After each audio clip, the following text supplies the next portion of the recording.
Big exactly? Well, 60 feet, 6 inches. It's a big deal, and it's a lot harder than it looks to throw out a first pitch. Hard, but for presidents, part of the job.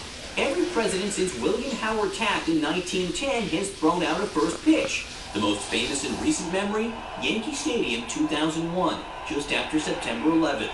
George W. Bush threw a perfect strike. The next morning he came in and he said to me, no matter what happens in the course of my presidency, that is going to be one of the highlights.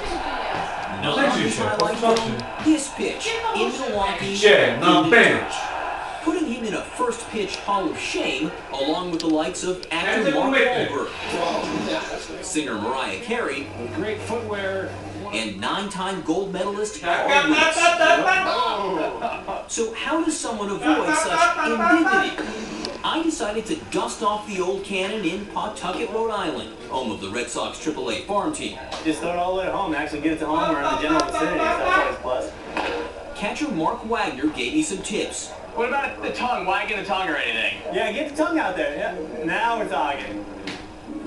That's intimidating too. Everybody likes that. But would it be enough? Enough to travel 60 feet 6 inches. Enough to avoid near certain humiliation. The moment of truth. The pitch. Maybe not a strike, but come on, it could have been worse. Much worse. Trust me. Trust Mariah Carey. John Berman, ABC News, Pawtucket.